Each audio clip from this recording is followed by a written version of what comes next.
విజయవాడలో జరిగిన బస్సు ప్రమాద ఘటనపై స్పందించారు బాబురావు. ప్రమాదంలో 3 మరణించడం దురదృష్టకరమని అన్నారు.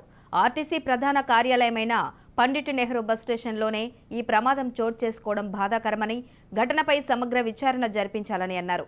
మృతుల కుటుంబాలకు 50 లక్షల రూపాయలు నష్టపరిహారం చెల్లించాలని డిమాండ్ చేశారు.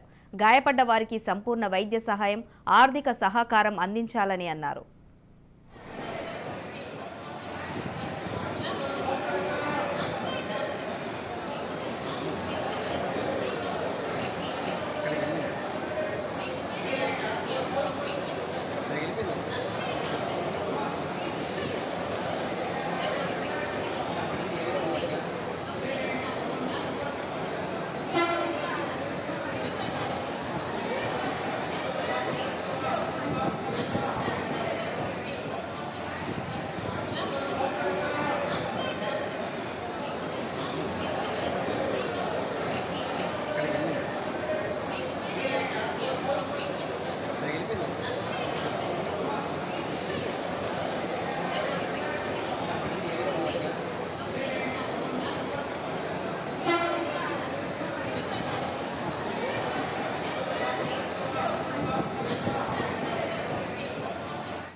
పడలేదండి, పడిందని మూవ్ చేశాను.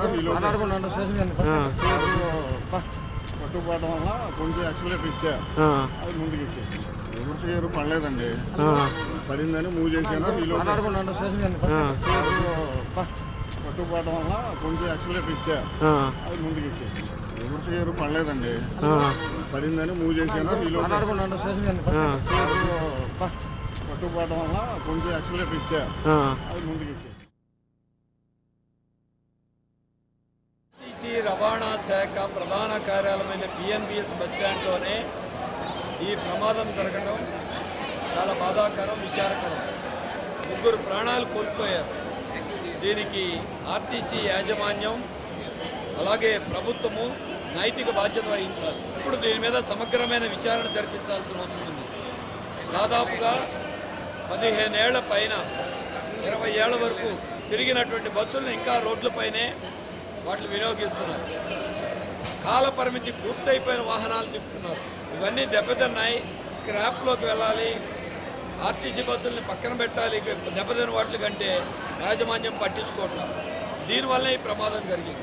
సీనియర్ డ్రైవర్లని ఇటువంటి వోల్వో లాంటి ఏసీ బస్సుల్లో వాళ్ళని వినియోగించకుండా వాళ్ళకి తగినటువంటి డ్యూటీలు ఇవ్వాలి.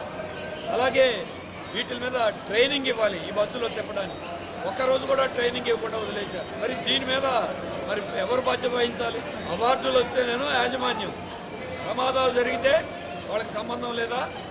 కాబట్టి ప్రభుత్వం ఇవాళ ఎలా ఉంది?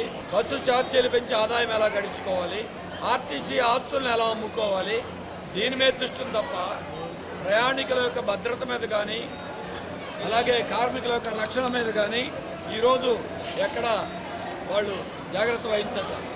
అందుకే ఇవాళ దీని మీద సమగ్రమైన విచారణ జరపాలి.